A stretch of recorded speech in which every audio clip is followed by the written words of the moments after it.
Salve, salve, bem-vindos a mais um vídeo do Genética de Papacapim e Coleiro. Lembrando mais uma vez que esse canal não tem por objetivo fazer chacota ou zoar quem acredita em genética e nem o contrário, ficar aí falando que genética não existe, isso, aquilo, outro. A gente está aqui apenas estudando as questões da genética de Coleiro e Papacapim.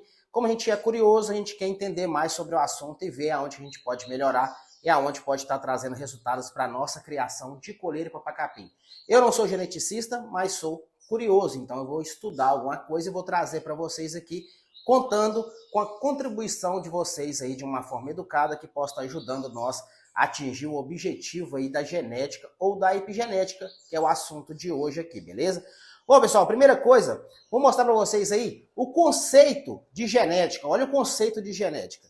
A genética é a ciência responsável por estudar mecanismos de hereditariedade, ou seja, os processos envolvidos na transferência de informações de organismo para outro. E agora, o que eu quero falar com vocês? A genética, pessoal, ela estuda a hereditariedade, que é a transferência de informações, ou seja, aquele coleiro que é muito fibrado, aquele passarinho que canta muito na cara de outro, ele consegue passar isso de herança genética para o filho?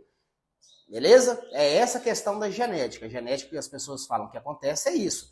Você pegar um pássaro que ele tem as suas atribuições ali, como fibra, como canto rápido, velocidade no caso, né? E ele consegue transferir isso para os filhos dele por formas de cruzamentos. E aí o filho vai sair com velocidade, o filho vai sair com fibra. É isso que é pregado aí com relação à genética de pássaros, beleza? Mas hoje eu trouxe outro conceito para vocês aí, que é esse daqui. Epigenética. Alguém já ouviu falar de epigenética, pessoal? Epigenética é o seguinte, vou te falar o conceito. O conceito de epigenética passa, então, a ser definido como o estudo de mudanças na expressão gênica que ocorrem não em função de mudança da estrutura do DNA, mas alterações específicas na expressão de alguns genes, ou seja, nas substâncias que são produzidas a partir de informações de determinado gene. Pessoal, o gene é aquilo que vai mostrar as características, mas não é só um. Às vezes pode ter vários genes para expressar uma característica, ou seja, fibra. Alguém sabe quais genes, alguém sabe os marcadores dos genes para ter fibra? Entendeu? Por que ninguém sabe? Porque os pássaros, pessoal, não é um estudo tão aprofundado assim, porque eles não dão tanto dinheiro para o mundo. Por exemplo, um boi, um porco, acho que o porco até nem tanto, mas o boi, ele já tem o seu mapa genético todo definido, todo com seus marcadores, porque é algo que dá muito dinheiro. Então, dos pássaros, não tem aquela questão econômica, o máximo que eles estudam sobre os pássaros são a questão da vocalização, do canto, porque se assemelha muito com a fala humana. Então, é a única parte dos pássaros que eles estudam muito. Essa questão de marcadores genéticos, de qual genes responsável por tal coisa, os pássaros não têm isso. Ninguém ainda fez esse mapeamento genético para saber cada gene é responsável por tal coisa, tá? Então, por isso que a gente vai ficar sempre confabulando, por isso que a gente vai ficar sempre estudando aí de formas amadoras para tentar ter algum resultado, beleza? Porque não não existe esse estudo específico sobre pássaros, beleza? Sobre, esse genes é para isso, aquele genes é para aquele outro. Não tem, apenas para o canto, tá bom? Então vamos lá. O que acontece, pessoal? Na epigenética mostra o seguinte, que o pássaro, dependendo na situação, que não está específico, mas já sei sobre o assunto. O pássaro ele é provado durante a natureza, em algumas coisas, a supressão ali da natureza, o combate com outro pássaro, então isso aí pode se expressar e pode mudar os genes desse pássaro. Teve um estudo com camundongos, pegaram todos os ratos com o mesmo DNA, clonaram eles, ou seja, o mesmo DNA, colocaram na mesma gaiola, com os mesmos estímulos, e alguns ratos ficaram diferentes dos outros. Isso não era para acontecer. Tudo tem o mesmo DNA. Então por que alguns tiveram mudança na epigenética deles? Por que alguns genes mudaram? Isso aí é a coisa que os cientistas estão estudando e não tem a resposta para isso, beleza? Mas aqui, a gente vai trazer agora para a nossa criação, tá? Vamos trazer para a nossa criação agora de coleiro e papacapim.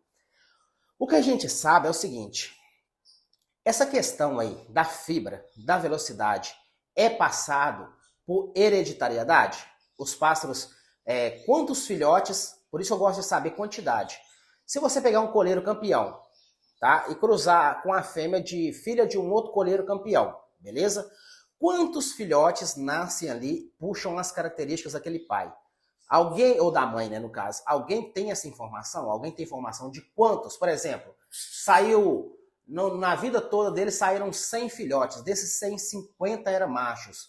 Desses 50, 40 puxaram as características do pai. Estou falando características de comportamento, tá? Não estou falando características físicas. Quantos?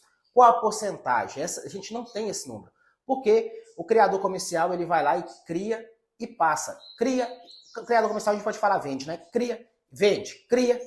Ele não faz a curadoria. Ele não pega, segura todos os filhotes para saber, porque seria inviável financeiramente. Então ele não segura todos os filhotes para saber qual puxou a característica do pai e qual não puxou, e passar para quem é interessado qual a porcentagem de quem puxou mesmo, tá? Então a gente não tem essa informação. Agora eu quero entrar com vocês mais no assunto da epigenética. O que é epigenética, pessoal?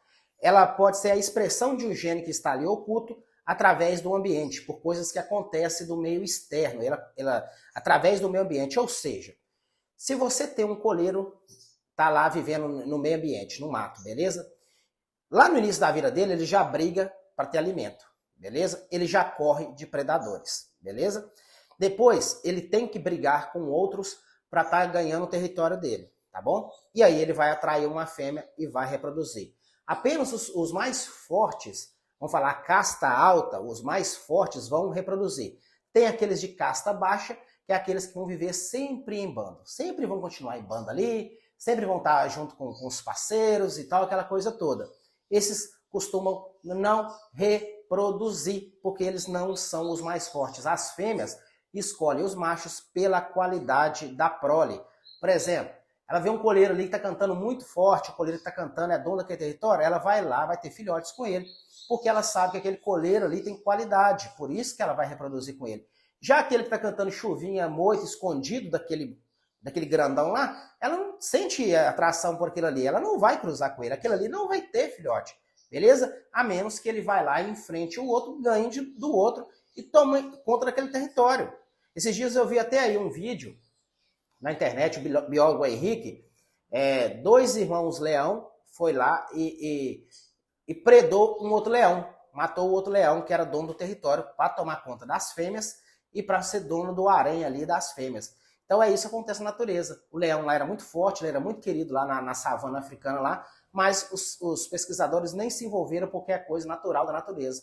Infelizmente o leão que eles tanto adoravam era bonito, um leão robusto, e eu achei interessante o seguinte, que o biólogo ainda falou assim, esse leão viveu por 6 anos. Um leão para viver por 6 anos na natureza é muito difícil. Ele tem que ser forte, porque ele briga a todo momento. E as brigas de leão é aquele negócio, né? 4 patas cheias de unha e aqueles dentes gigantes. Então, um leão viver 6 anos na natureza é muita coisa, tá? Então, a questão da epigenética, cara, o cara pode falar assim, mas se tiver lá os genes de um campeão, aí se você fizer o manejo correto, ele vai se expressar. Mas como é que você sabe que esse genes passou? E como você sabe que é genética e não intrínseco do pássaro? Eu vou te dar um exemplo. Esses dias eu até observei aqui. Passou um gavião ali fora, e o pardinho de 45 dias deu um tiro, cantou. Aí eu pensei, cara, esse pardinho tem 45 dias. Ele nunca viu outro coleiro fazer isso. Olha só, ele nunca viu outro coleiro fazer isso. Por que ele fez isso? Vou te dar outro exemplo. Essa fêmea que está aqui, ó, ela esse ano deu duas chocas de filhote, né? Botou 4 vezes, mas deu 2 chocas, teve 4 filhotes, e ela nunca viu outra fêmea reproduzir. Ela foi tratada pela mãe dela, mas ela nunca viu outra fêmea reproduzir. O Chicote, eu nunca mostrei outro coleiro galando para ele, e ele já sabia galar. Então, o que é genética, o que é intrínseco do pássaro? O que vem de informação no DNA dele? São coisas que a gente não sabe, beleza? Então, eu tendo a acreditar, veja bem, eu tendo a acreditar, por isso que eu fiz esse canal para vocês, Genética de Papacapim Coleiro, que a epigenética é mais importante do que a genética. Mas eu não descarto, beleza? Eu não descarto que a genética pode sim fazer uma diferença no seu pássaro. Mas tem aquele negócio, não adianta se você tem uma genética, eu vou te dar um exemplo muito fácil, que eu acho que muitos criadores pecam. Vamos supor que você tem um coleiro que tem uma genética boa, de competição, beleza? E esse coleiro seu tem 1 ano e meio, beleza? Ele é um filhotão, Vamos falar que 3 anos aí, abaixo são filhotes ainda. Esse coleiro tem 3 anos e ele tem 1 ano e meio. E aí, você pega ele e vai levar ele no esquenta, ou mesmo no torneio. Eu acredito que quem tem uns criatórios aí que adquirem pássaros de alta genética, ele não vai fazer isso, mas estou dando só um exemplo. Aí você vai lá e coloca ele de cara com um passarinho de 6 anos, experiente de relia, experiente de disputa. Você vai acabar com esse passarinho seu. Mesmo ele tendo a genética que for, você vai acabar com esse passarinho seu. Porque aquele outro tem uma coisa que o seu ainda não tem. Experiência. Aí você vai lá e pega, como eu já pratiquei jiu-jitsu, já fiz karatê e tal, então eu tenho a noção disso aí. Uma vez eu fui lutar com o meu professor, faixa preta, e eu era faixa amarela, Fui lutar com ele, aí eu achei que eu tava abalando, achei que eu tava abafando, no início ali da luta ali, aquela coisa toda. Rapaz, ele me entortou tudo, porque ele tinha experiência, ele era faixa preta segundo dan, e eu faixa amarela primeiro dan, então eu tomei um couro dele, porque ele tem mais experiência que eu. Às vezes se eu continuasse lutando, eu ia chegar a um ponto que eu ia ter mais experiência, ia ter uma experiência igual a dele se ele ficasse parado no tempo, não estudasse mais, não lutasse mais, eu ia chegar a ter a mesma experiência que ele. Mas não, eu não tinha, então por isso que ele me derrotou. Então hoje eu falo com vocês o seguinte, ainda não dá pra gente saber, eu trouxe para vocês aqui conceito de epigenética e de genética, para você entender que existe algo além da genética, que é a epigenética, né? E ela vai se expressar de acordo com o meio ambiente. Aí você pode falar que é o manejo, mas para ser o manejo, você tem que ter certeza que teve hereditariedade, que o filhote, que o pai passou aquelas informações para o filho, tá? Então a gente vai observar aqui no canal, vai sempre mostrar aqui para vocês se realmente passa, se realmente não passa. Vamos aprofundar mais nessa questão de epigenética e fazer testes aqui no canal. Tanto que lá no quarto, lá, tem lá aquela bateria de gaiolas, tem lá 16 gaiolas e tem 11 pássaros lá. Aquilo ali é um ambiente hostil. Ali pode formar pássaros de boa qualidade, eles podem expressar algo ali. Ali é como se fosse uma questão de epigenética do meio ambiente. É mais difícil, que ele tem que cantar mesmo para sobressair, porque são vários pássaros no mesmo local.